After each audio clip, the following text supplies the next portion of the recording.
పిల్లలు, ఈరోజు మనం చెప్పుకునే కథ ఏంటో తెలుసా మీకు? తాబేలు మరియు కుందేలు కథ. ఒకప్పుడు ఒక అడవిలో ఒక గర్వంగా ఉండే కుందేలు ఉండేది. అది చాలా వేగంగా పరుగెత్తగలదు. అదే అడవిలో ఒక నెమ్మదిగా నడిచే తాబేలు కూడా ఉండేది.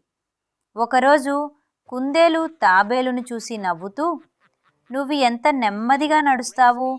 నాతో పోటీ పడగలవా?" అని అడిగింది.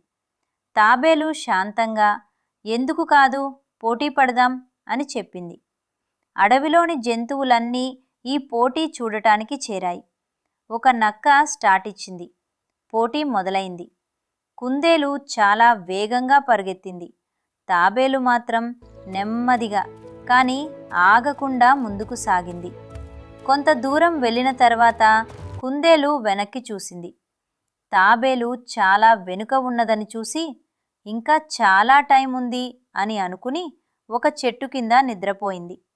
ఇంతలో తాబేలు ఆగకుండా నెమ్మదిగా ముందుకు సాగుతూ కుందేలు నిద్రపోతున్న దాన్ని దాటి వెళ్ళింది. చివరకు తాబేలు గమ్యానికి చేరింది.